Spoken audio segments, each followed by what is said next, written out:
Hello and welcome to the Run Testers. My name's Nick, and in this video we're going to be comparing the Asics Superblast 2, the Saucony Endorphin Speed 5.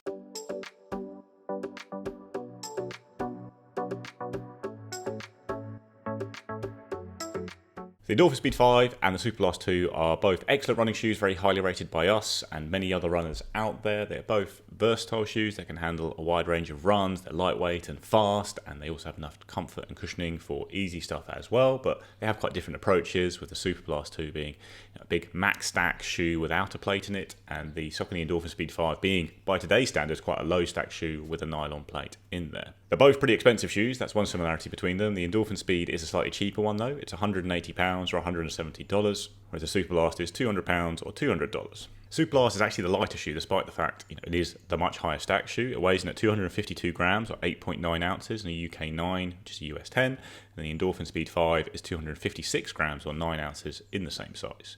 Got an 8mm drop on both shoes, but the Superblast has a stack height of 45mm at the heel, 37 at the forefoot, whereas the Endorphin Speed 5 is 36mm at the heel, 28 at the forefoot. When it comes to the design of the two shoes, you've got an engineered mesh upper on the Endorphin Speed 5, pretty lightweight material, nice and open around the toes, a little bit of padding on the tongue and around the collar with an internal heel counter there as well.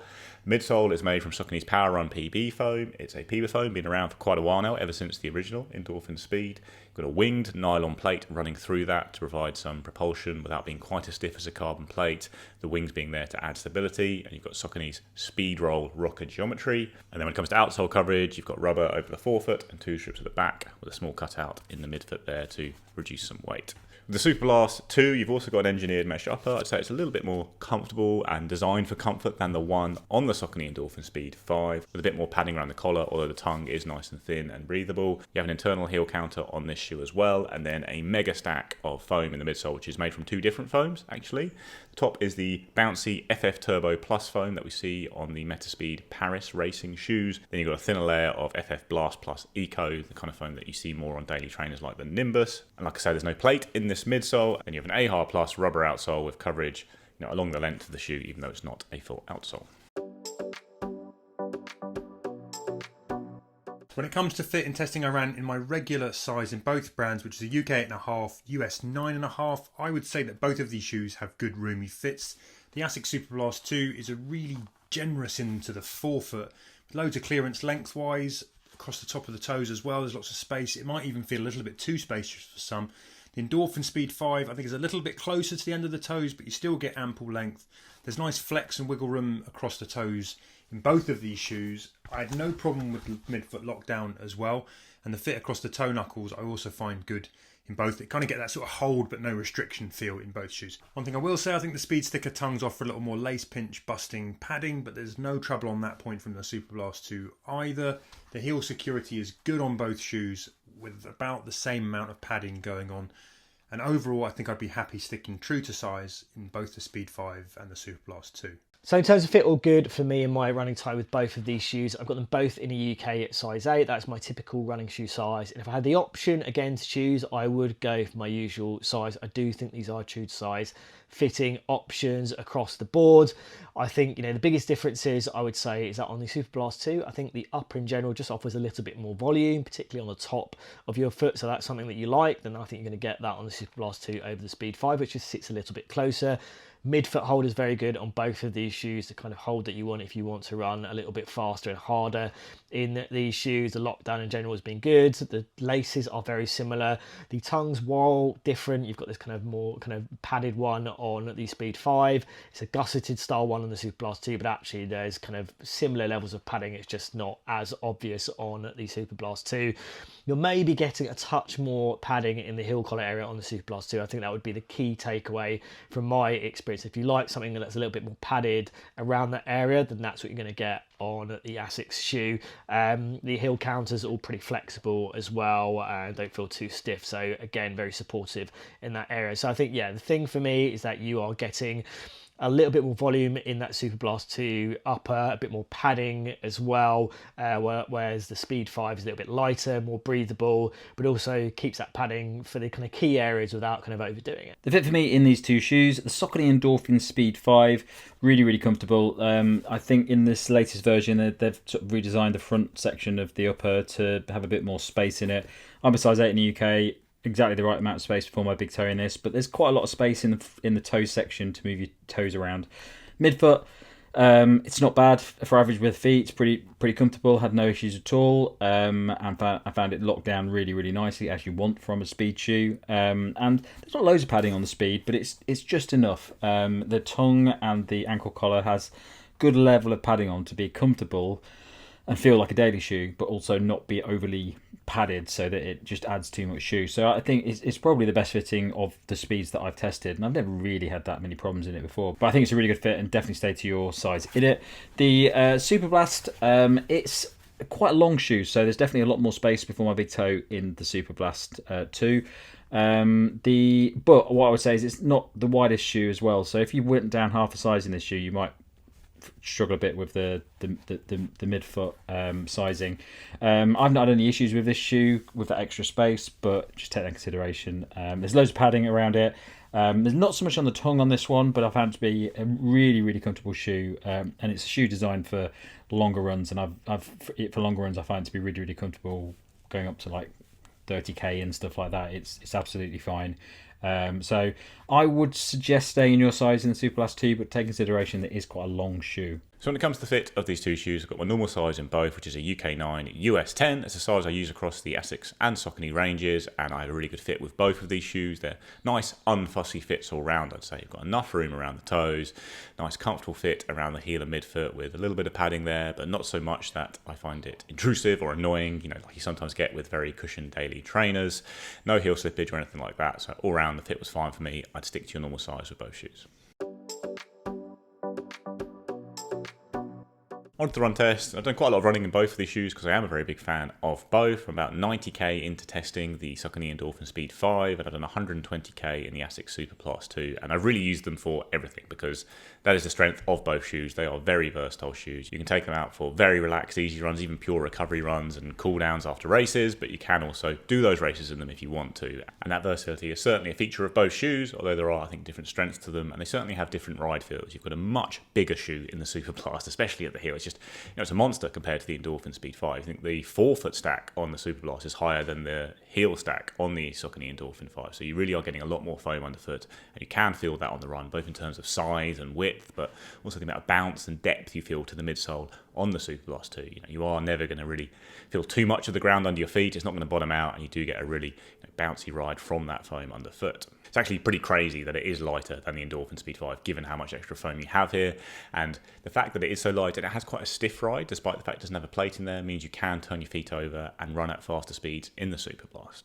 I've done some dedicated speed stuff in it, including workouts. I also did like a half marathon Ekiden in the shoe where I ran about 11k. I was running essentially 2k reps in it, and I did the last 1k rep actually at something like 3:06 pace. And you can really go quick in it if you want to. I think it's not as easy to sustain fast speeds in the Superblast 2 for me because it is a big shoe and it doesn't necessarily suit my style of running, which is kind of a high cadence, shuffly style. I think you can probably unlock a bit more bounce to help you roll at faster speeds, long distances. But I can run fast in the shoe. I do enjoy running fast in the shoe, but for me, where it really shines is cruising through long runs, and where it offers a lot of protection, a lot of bounce, and just makes those long runs feel a bit more effortless, I'd say. Speed 5, though, I think is a better straight speed shoe. I think you've got the smaller, nimbler design, a lot of extra ground feel, and the plate and the rocker all adds up to a shoe that performs very similarly to a full carbon plate racing shoe for me. Like, I've been testing the Endorphin Speed 5 in recent weeks, using it for hard track workouts. I took it to a parkrun where I did a workout doing 5k at marathon pace either side of the parkrun, which I ran in around a 16:14, which is very comparable to the kind of times I'll be producing in a carbon shoe for that exact workout, which I do a lot. It's one of my favourites, one of my coach's favourites as well, and that's the strength here. It's a very, very good speed shoe. I do think it's a bit nimbler and faster than the Superblast 2 for me. It suits my style of running a bit better, and I do think the plate and rocker on the shoe combine to make holding fast paces over longer distances feel a bit more easy in the Endorphin Speed 5 than in the Superblast, where its size starts to count against it for me after a while, and the ride feels a little bit more cumbersome. It's a bit more natural to run at speed in the Endorphin Speed 5 for me. It has also got enough cushioning for easy runs, I would say. Like, you've got, especially at the heel, you've got a big wedge of foam there, and for me, landing there at easy paces does make the shoe feel quite comfortable. The plate doesn't feel harsh when I'm rolling along at those easy paces either, but you certainly have less foam here than on the Superblast, and that's noticeable over the course of long runs in particular, especially under the forefoot as a heel striker snapping through. I do sometimes get a bit of discomfort in the Endorphin Speed 5 under the forefoot over those long distances, especially if I'm running at slightly faster paces. You never going to get that in the Superblast 2 because it's just so big and comfortable underfoot. So I did do a short run wearing both shoes at the same time, and you really feel the extra size of the Superblast, very tellingly there. Like it's a much higher shoe than the Endorphin Speed 5. You feel the extra bounce you get there, especially under the forefoot, but you also feel the extra nimbleness of the Speed 5, and it does just turn over so quickly. I really feel like I move forward onto my forefoot very quickly with the Endorphin Speed 5, whereas the Superblast, the heel in particular, is so big. As someone landing there, it's really easy to catch that quite hard, so you do notice the impact at the back of the shoe there. It does still snap through pretty well because it's quite a stiff shoe, and you get lots of comfort, lots of bounce, but the turnover certainly feels faster in the Speed 5 for me. Okay, so this is a comparison that was on the cards for quite a while when we knew that the Speed 5 was coming out, because these are two shoes that you can look at if you want to do faster training sessions and use in combination with your race shoe, or if you just want a one shoe that is predominantly used for faster sessions. The difference between these shoes, obviously there's a plate in the Speed 5, and you do notice that. But I think the main difference is really what you'd use these shoes for, or what I would use them for. I think Kieran is probably going to say something different. But the Superblast 2 is a shoe that really does a great job at those sort of longer, faster sessions where you want something that's going to smoothly let you tick over quickly. It's not an aggressive shoe. It's got a lovely heel-to-toe transition in it. It's not particularly bouncy either. It's just got the real efficiencies in this shoe really come from that heel-to-toe transition that just guides you nicely and just lets you just maintain a really good pace if you're training for marathons, long distance, things like that. Also, for me, it's absolutely fine for slower runs as well. It's not got the softest midsole in it. But it feels very comfortable. There's a lot of midsole in here. There's a lot of protection in this as well. For the price, I doubt you're going to buy it for easy runs. I think you're predominantly going to buy this shoe for training at a faster pace for long distance. But it's really nice and comfortable for that. Speed 5 can do those things as well, but I think the Speed 5 really excels at the it's not aggressive shoe. It feels quite natural despite the plate, but it feels like there's a lot of kick in it. Like if you want to pick up the pace really quickly, you do it in the shoe. You can just take off very, very quickly, which is great for training. And it feels very light on the feet, and it just feels very responsive as well. I wouldn't say the Superblast 2 is as responsive as the Speed 5. The Superblast 2 seems comes into its own when you're maintaining that consistent pace, where the Speed 5, stopping, starting, intervals, anything that you're doing that requires faster efforts, Speed 5 is really, really good for that. It's not as good as carbon plate race shoes for me. I raced in this at the London 10K a couple of weeks ago, and I would have rather been wearing a carbon plate race shoe, but it's not far off. Definitely a shoe that is designed for those faster efforts. But equally, it's sort of versatile as well. If you can go down to those easier paces. For me, it's not great at easy runs. It's a bit too firm for me, but it can do it. And I know people like Kieran actually really like it for easy runs. I'm not a firm shoe man. I like a softer shoe that has a nice smooth feel to it and a nice wide base. But and that's what you get in the Superblast 2. So yeah, I think they're both fantastic shoes for what they're doing. I just think the real difference comes down to the ride and the specific runs that you'll be doing in these shoes. Don't think the Superblast 2 is as versatile as the Speed 5, but I think it's much better at that run that it does really, really well, which is that long, consistent pace, especially things like marathon training. Whereas the Speed 5 is more versatile, but I don't think it's as good at what the Superblast 2 does. So into that running time, I've done just over 50k in the Saucony Endorphin Speed 5 now. I've done over 100k in the Asics Superblast 2. This is a shoe I've used a lot since we first reviewed it, and it's absolutely one of my favourites. And I think these are two shoes I've really enjoyed and kind of love running. And they're the type of daily trainer shoe that I like. These are shoes that can work for those kind of more tempo and actually some lot faster sessions, but also shoes that I would feel comfortable going out and doing long runs, kind of taking that pace down a little bit, even going a little bit easier. Those are the kind of paces that I have felt comfortable doing that. And I think transitioning between those paces is something that these shoes do very well. In terms of those differences, I think that what I found in my time is that if I have gone long in these shoes or done hour plus runs, I felt like there's been a bit more comfort, and the Superblast 2 I think has felt a little bit more better suited to those longer runs. Obviously, you've got that kind of generally bigger feeling shoe, bigger stack of foam there that you do notice a bit more. Though, this isn't a big shoe that weighs heavy or like a max stack shoe. It is light, like a lot of daily trainers maybe. It doesn't feel as sprightly as the Speed 5, but definitely doesn't feel heavy either. And I've just appreciated that extra foam, that extra kind of stack, the way the kind of dual kind of foam kind of midsole works on the Superblast 2. And I just feel like I can roll through a lot nicer on those longer runs and know that I've got good protection and comfort there. Absolutely, I can do that in a Speed 5, and that's what I found. But I do think there's more of an emphasis on running a little bit harder, a little bit more up tempo, as opposed to kind of easing off, which I think is a lot easier to do in the Superblast 2. But absolutely, I've run some relaxed paces in the Speed 5 and it's felt absolutely fine. But I do think, I did a track session early in the week. I kind of used a Speed 5 for part of the session, used the Superblast 2, put one of the shoes on each foot to see how they compared. Actually, there wasn't a huge amount of difference in terms of how they feel, but I think maybe there's a touch more of that kind of snappiness on the Speed 5, just maybe feels like a lighter shoe, despite the Superblast 2 being a pretty, sitting at a pretty good weight. But I think, maybe for those kind of shorter, sharper sessions, I think the Speed 5, the way it works, the way that snappiness of that kind of midsole makeup, the nylon plates, just because it gives that slightly more kind of propulsive feel, not super aggressive, but just enough. I think maybe just edges it for the Superblast 2 in terms of those shorter distances. In terms of outsoles, I mean, you're not getting the best outsole grips here. They kind of are focusing that rubber in the same areas. It's a little bit more segmented on the Superblast 2, less so on the Speed 5. I have found a little bit more wear on the Speed 5 in my running time for less distance as well. So I would kind of say to me that, for longer runs and kind of more kind of regular mileage, the Superblast 2 feels a little bit better fit. But from a grip point of view, all good for me. And I've run in wet and dry conditions in both. And I think that maybe the Superblast 2 has worked a little bit better in those wetter conditions. But overall, really good kind of daily trainer options. Shoes that I love kind of running fast, maybe not my all-out fastest, but absolutely can use for faster sessions. Use for daily runs, use for those easy long runs as well, where I'm not hitting my kind of quicker marathon, half marathon paces. Absolutely, these two shoes are capable of doing that. But those would be the key differences for me. I think the slight more snappiness at those kind of close to faster paces on the Speed 5, the better comfort that I'm seeing over longer runs in the Superblast 2. Now in testing, I've logged north of 50 miles in the Superblast 2, closing in on 30 miles in the Speed 5. I've pushed them across a range of paces, different sessions, everything from easy recovery runs right up to 5k pace intervals. My longest run in the Speed took me up to 90 minutes on feet.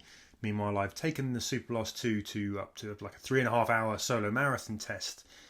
Most of my miles in both of these shoes are on the road, but I did do some light off-roads as well. I also did a side-by-side mile to compare the shoes close up to really sort of feel how they feel differently on the foot. I've enjoyed running in both of these shoes. They're both excellent at what they do, and what they do is a lot. There's not many runs both these shoes can't handle, though there are some that they're better at than others, but more on that in a sec. Regular viewers here will know that I'm a big fan of the Speed Dynasty, and the Speed 5 with its lower to the ground, firmer, snappier, more immediate feedback is the shoe that really floats my boat. The Superblast 2 is excellent as well. Does a fantastic job of cushioning long miles, offering loads of road protection in what is a bigger stack. That's, it's still remarkably light though for how much foam you get underfoot on this shoe. And there's a consistency to the Superblast 2 that I really love as well. From mile 1 to 26, my marathon test, I knew exactly where I was at with this shoe. Sometimes I found the softness asked for a bit more work on tired legs than you were going to get from the Speed 5. But equally, when you're landing heavy, the Superblast 2, I think is better at keeping the foot fatigue at bay. There's also much more cushion in the heel of the Superblast. So if you're a heel striker and you land further back, I think the Superblast 2 is probably going to offer you a bit more protection in terms of the landings. My verdict on these two shoes is they're both great shoes. They're really good shoes, and you'd be happy with getting either of those. There's a reason why the Speed range has been so popular for so long. I think it really comes down to the type of runner that you are, the type of sessions that you're doing predominantly, and the ride that you like from a shoe, obviously, if you're doing a comparison of shoes. For me, it really comes down to the sort of runner that I am, or mainly at the moment, but I really enjoy the Superblast 2 for just consistent pace runs. And I think for someone like me, I'm not doing a lot of speed work at the moment, but even when I was, I still preferred, I love the runs that I was doing in the Superblast 2.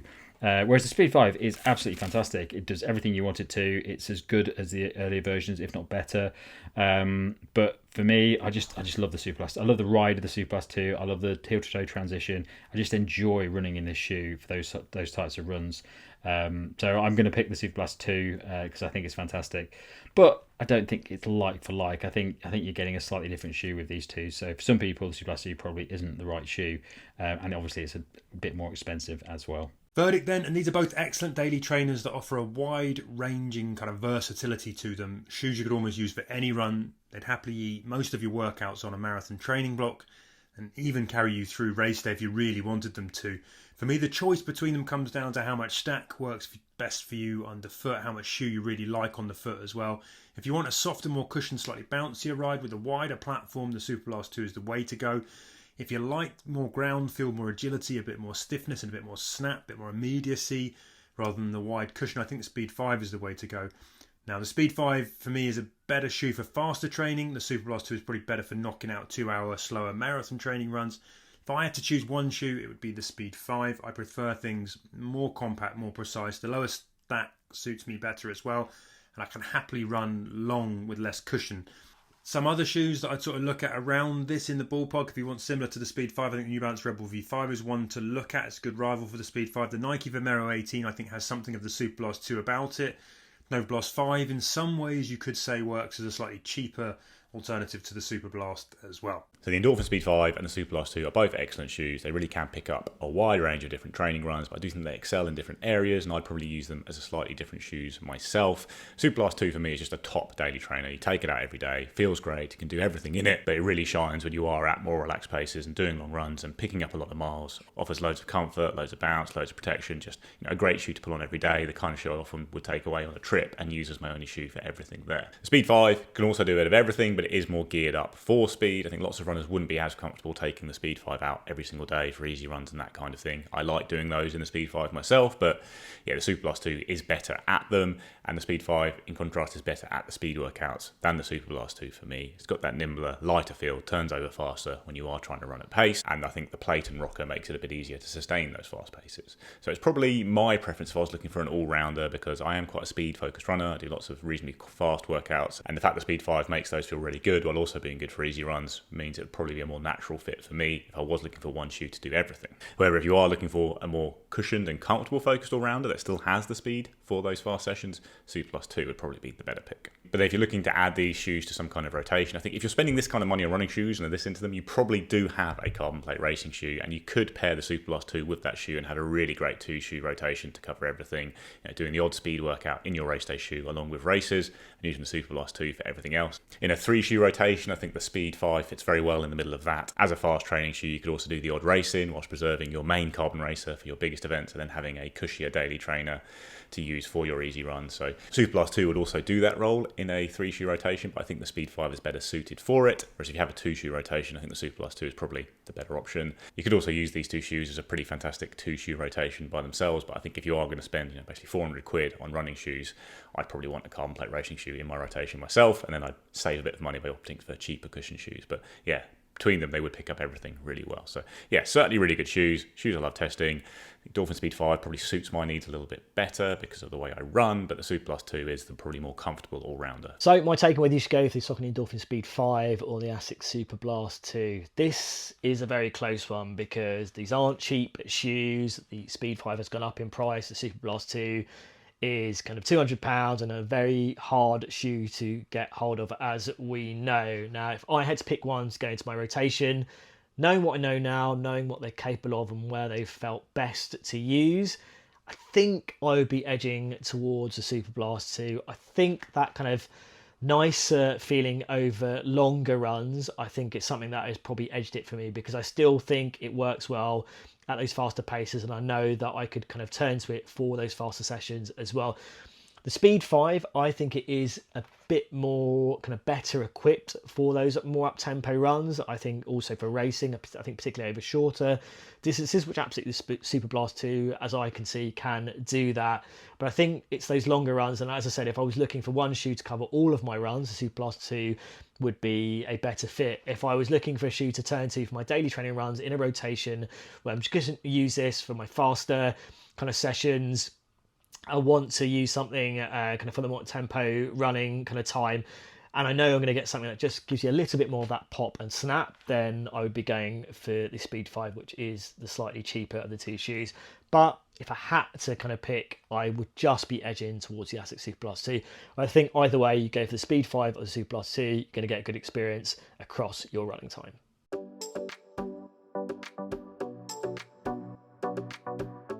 As a comparison of the Asics Superblast 2 and the Saucony Endorphin Speed 5, let us know what you think in the comments below. Please like and subscribe, ring the little bell, and we'll see you next time.